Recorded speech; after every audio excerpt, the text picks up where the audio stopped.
Hey guys, Gameboy3800 here once again, and today I just got back from the flea market and I picked up two items.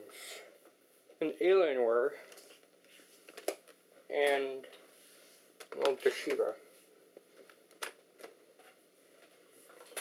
And the Alienware came with the power adapter, the Toshiba did not, so I'm using one of my own for the Toshiba. It's got one of the large ends to it, so yeah. The Alienware's been tested. It's been good to go. The Toshiba has not. But in order to save us time, I'm just going to turn the Alienware on right now and show you how it works and the specs that are on it. The battery's dead on it, so. And thankfully, as I said before, I did include a power adapter. It's got a 3.06 gigahertz processor. I'm going to move this whole setup up. I have it on the desktop case because it's got two big fans on the bottom that need to suck up air. So I'm just going to let it do that. I also have with me a computer that I just sold. I'm getting ready to pack up. But I figured that you should see it before it leaves.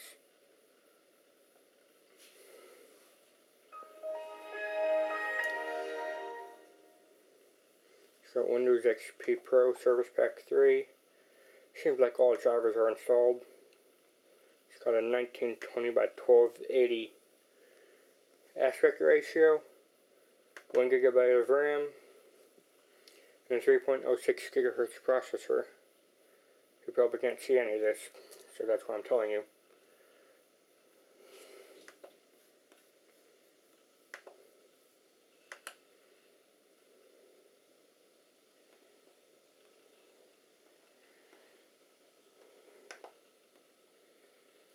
I never checked how big the hard drive was. 40 gigabytes. Not bad. Not good either. It's got a wireless network in it.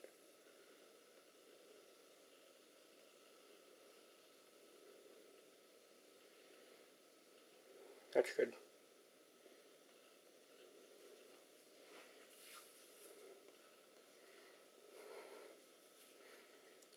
It does have all drivers installed, except for the touchpad. I wish it had a Synaptic or Alps driver. It's got Firefox, Malwarebytes. It's just average. I wanted to check how much the video card was. Like how many megabytes of RAM it has. 128 megabytes, so that's pretty good.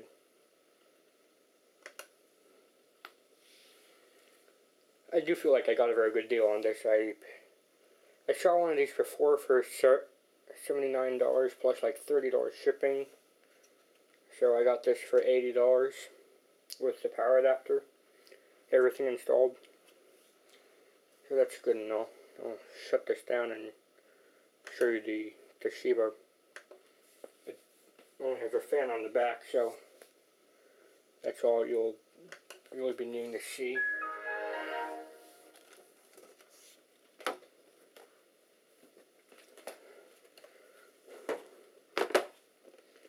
This will be the first time powering up the Toshiba. It's got Intel Pentium and it's built for Windows 98. In touch with tomorrow's Toshiba, so it's good to see it's working. Insert system disk into drive. Press any key when ready. Checking the floppy drive for some reason. Probably doesn't have a hard drive. That will be just fine though, because I have plenty to test it with.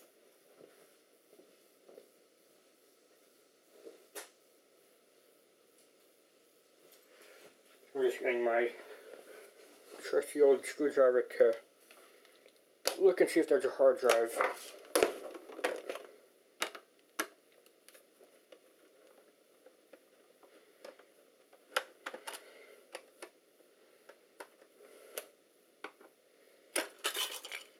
Here is your hard drive. I'm surprised. I didn't think there would be one.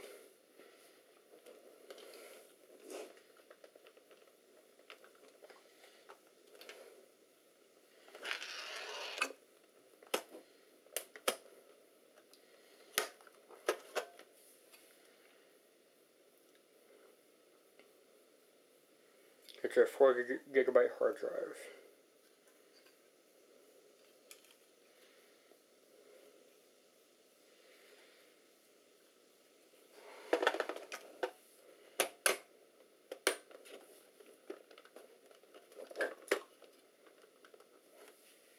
That's all the info I needed.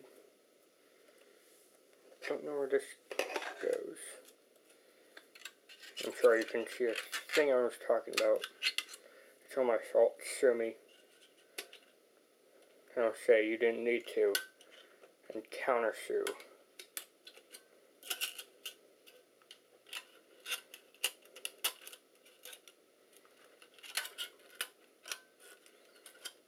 I see how this goes on.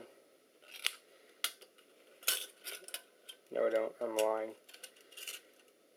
I just put it on like that.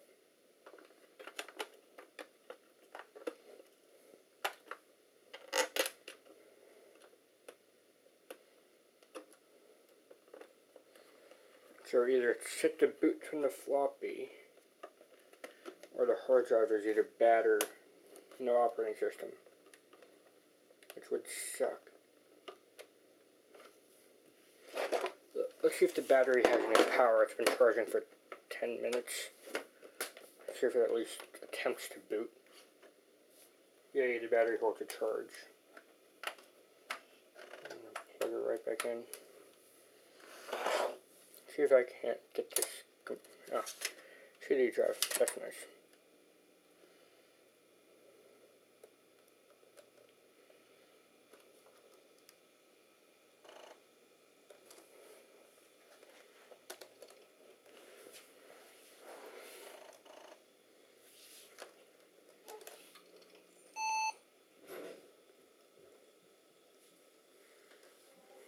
No battery.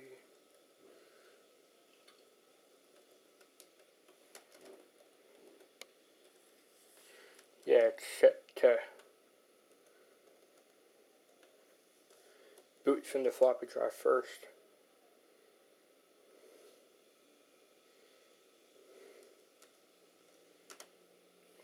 There we go.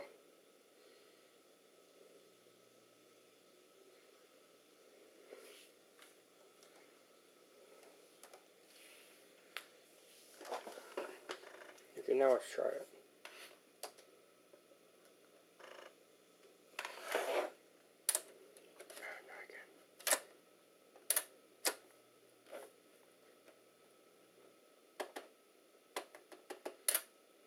CD drive just pops open whenever it wants. That's always nice.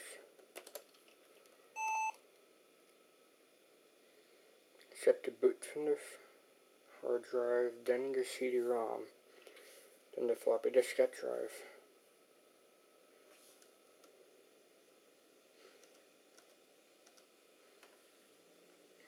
Okay, battery save mode, full power. LCD brightness, super bright, and cooling method is in performance.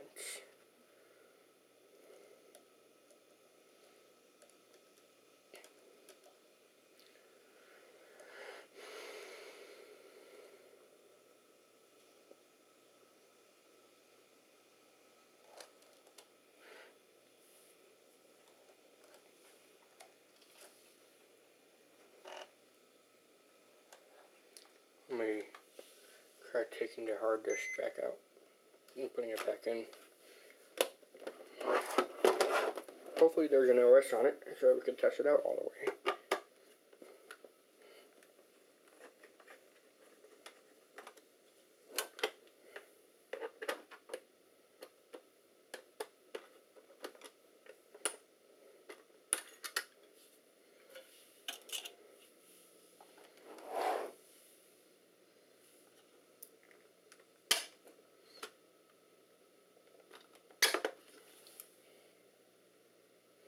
don't like this caddy.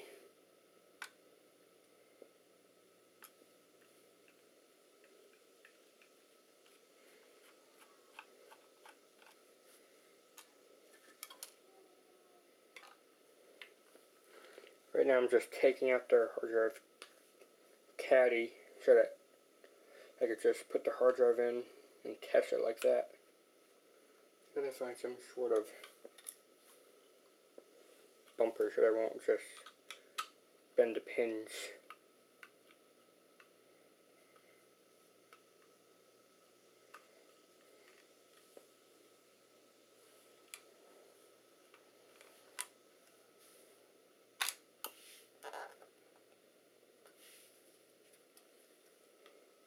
And last screw, here we go.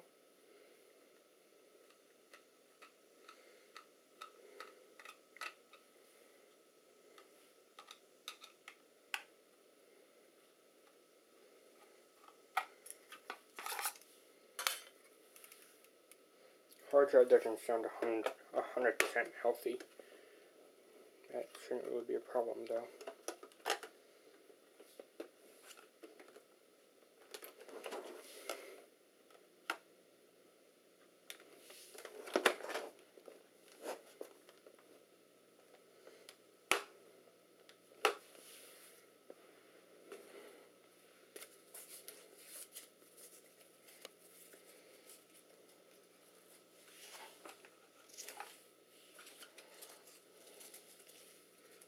This is an old postage thing. I'm just going to use it to hold the hard drive in place while I get the cover back over it.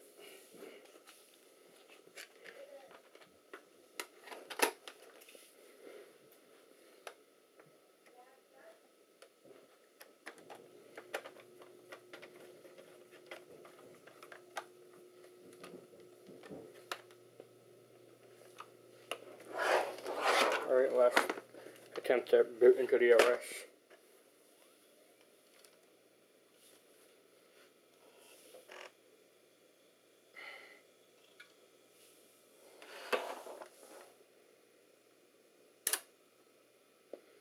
Good to know the CD-ROM slot opens and closes quickly.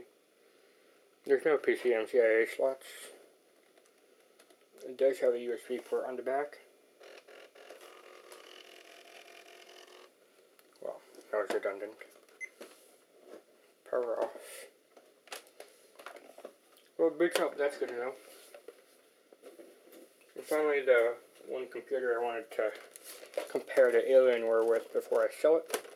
There's a Sager 888 Zero. They're actually very similar in many ways. I won't turn it on, it's got pretty much all the same specs, except this is a 2.8 gigahertz non-hyper-threaded processor. It's got 512 megabytes of RAM. And still 128 megs of video. I'm actually going to unplug it because we're not going to power it up. It also has a dead battery. I'm going to show you everything it has on it. Floppy drive, CD-ROM drive, DVD-ROM and CD-RW drive, SD card, audio jacks, PCMCIA cards, phone, LAN, keyboard, mouse, printer, firewire, serial TV tuner, VGA, S-video out, S-video in, 4 USB ports, power, venting, and MP3 tuner thing. Yeah, I have the MP3 player loop. Well, it came with the MP3 player.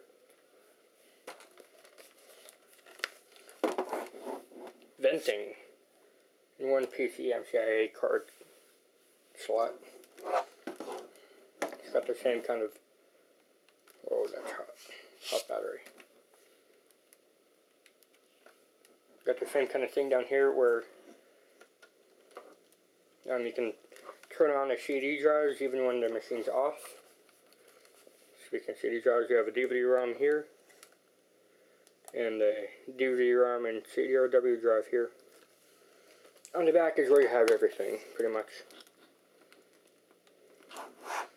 audio jacks, small firewire, 4 USB ports, phone, LAN, S-video out, VGA printer, and PS2 mouse keyboard. So they're not all that different. Even the bottoms are very similar. 2 big fans there, 2 big fans here. Except these fans need to be cleaned out. I'll do that in a video right after this. But until then, thanks. I hope you enjoyed this video. Thanks, Gameway out.